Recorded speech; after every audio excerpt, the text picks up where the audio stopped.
Please welcome Oscar and Grammy winner, Hall of Fame songwriter, Paul Williams.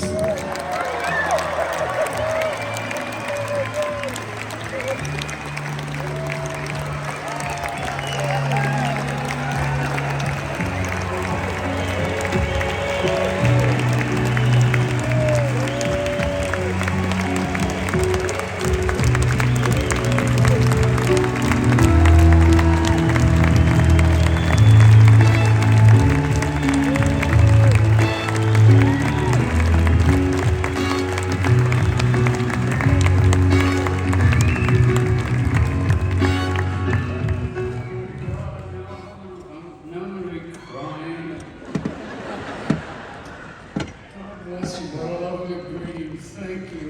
It's an honor to be here.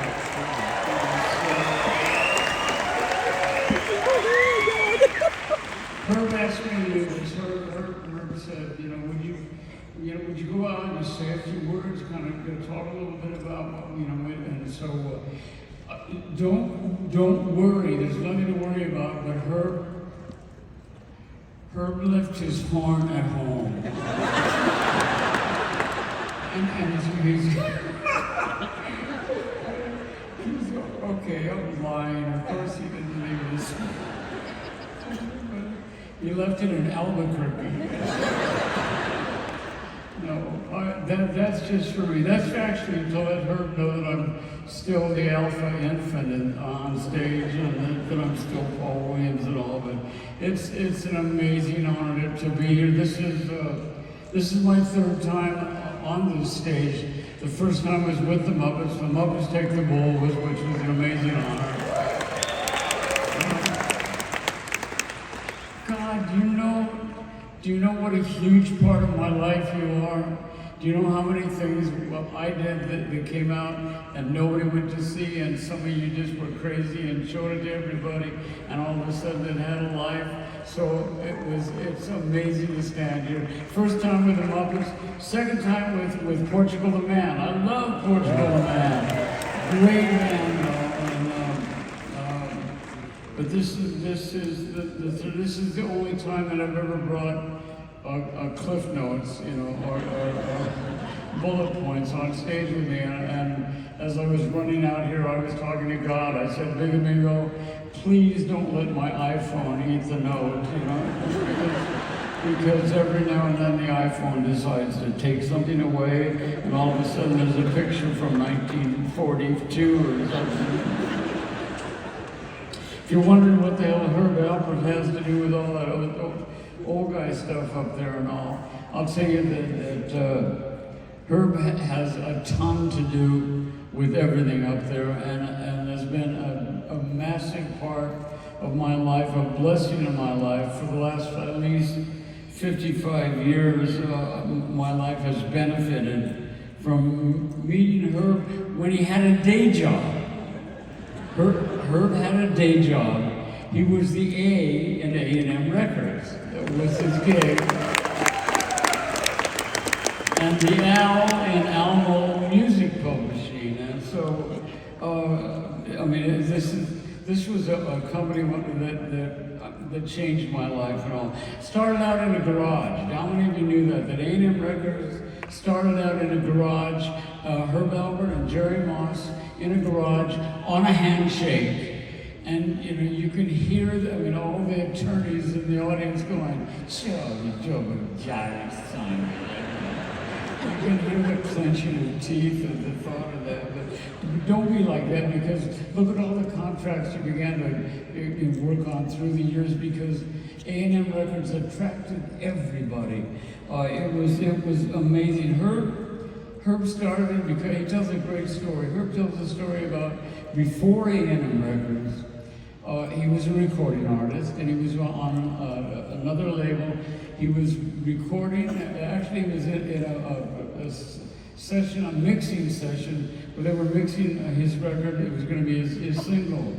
And he thought that the bass was a little light, needed a little more bass. So he reached over and he grabbed the knob, the bass knob. Remember knobs instead of sliders? Everybody yelled, I remember, if you remember knobs. I remember, oh my God, you're so old.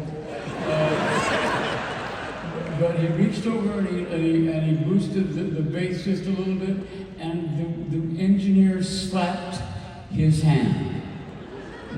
The engineer slapped Herb Alpert's hands. I wonder how many nights he couldn't get to sleep remembering that he had done that. He had slapped that because Herb thought basically that shouldn't the artist always have a voice in what happens with his music?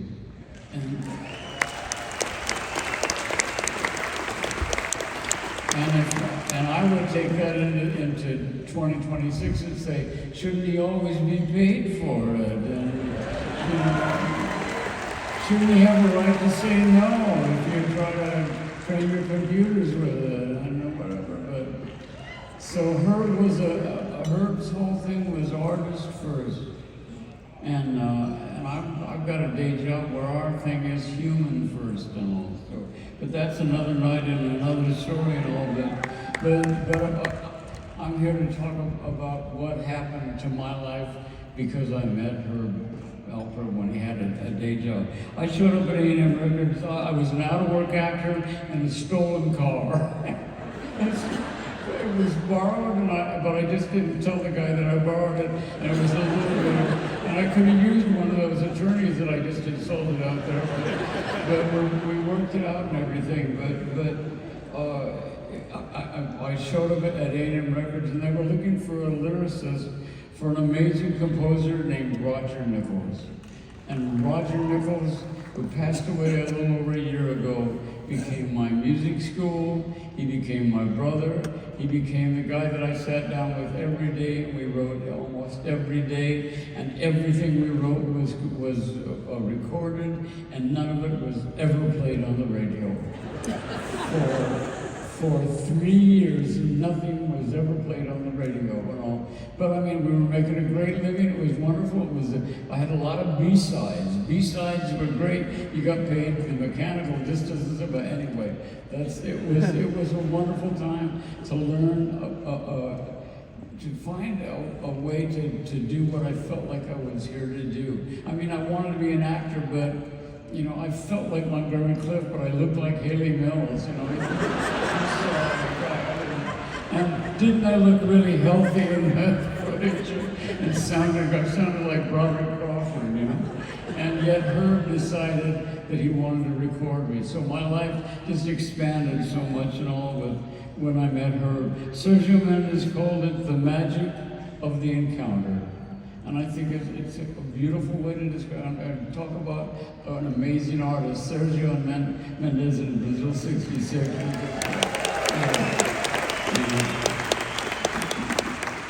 But A&M Records was like the magic store. You know, I wrote a song at the end of the Muppet movie called The Magic Store, and I had lived in it because I had been at A&M Records and all. So Herb and I, or rather Roger and I, are clicking along. And all of a sudden, one day there's a knock off at Roger's door, and it's Herb and it's Chuck Kay, who was the head of publishing at A&M Records, and he opens up the door, and there's two very fine-looking young people, and Herb says, I'd like you to meet A&M's newest recording artist. This is Karen and Richard Carpenter. The magic of the encounter in my life. The magic, because nobody had ever heard any of my records or my songs on the air, Roger's and mine and all. But Richard and Karen looked at us and they went, wow, we loved your Peppermint Trolley cut, you know, and the Drifter by Steve. It was like amazing, and they knew all of our songs, and we were like, God, we're famous, wow. You know, I'm gonna start being rude, you know. Anyway, it was a great relationship from the very beginning. Roger came to me one day and he said, we've been offered to write this song for a bank commercial. And I went, I don't want to do a bank commercial. I'm like black, white light, black leather on the street, which I was none of that, of course, said, I want to write a bank commercial song. He said, there's a creative fee. I said, let's write this bank commercial song. And we wrote it, and I sang in the commercial, and Richard saw it, and it became We've Only Just Begun. And when an angel sings your songs, your life changes. So Richard and Karen were that magical encounter that Sergio was talking about, the magic story. It became the most successful independent recording label in the world with the biggest names in music. Sergio Mendes, think about this. From the Garage, Sergio Mendes, Quincy Jones, Carole King, Joe Cocker, oh my God, Mad Dogs and Englishmen. I love Mad Dogs and Englishmen. I'm still, the greatest thing about doing this for a living is that we don't have to give up our fan card. The Police, Janet Jackson, oh my God, Styx. We Are the World was recorded at A&M Records. We Are the World, changed the world. So it was something that was marvelous. I'll leave you with a story that is deeply personal about the lot of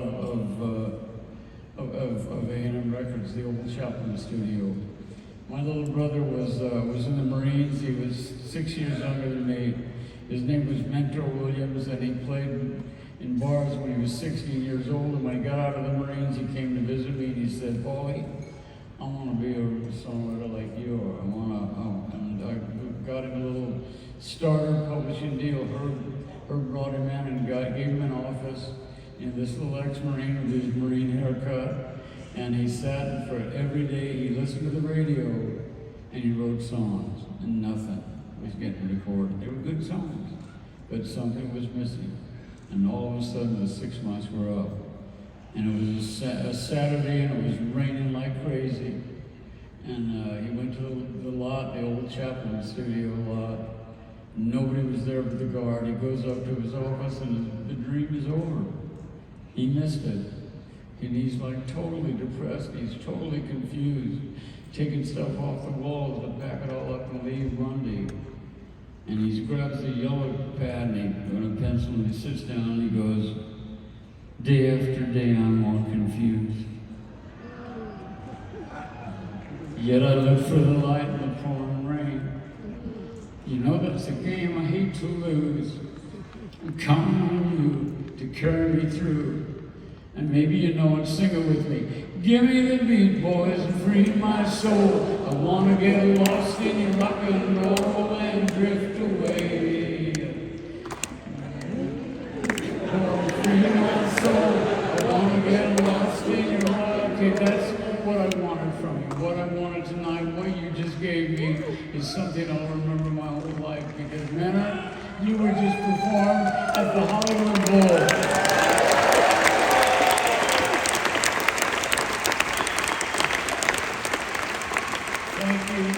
Thank you for your kindness and everything. You're going to witness something tonight that I think is historical, a part of music history. You're going to be watching somebody that brought the world the greatest music ever and all. We still managed to do something together at A&M Records, where I have at A&M Records, at ASCAP, where I have a day job. Every year we have the Herb Alpert Young Jazz Composers Award that goes out. Herb does this every year for 25 years. We're going to do that again this year. Have an amazing night. You'll be able to do that. I love you all.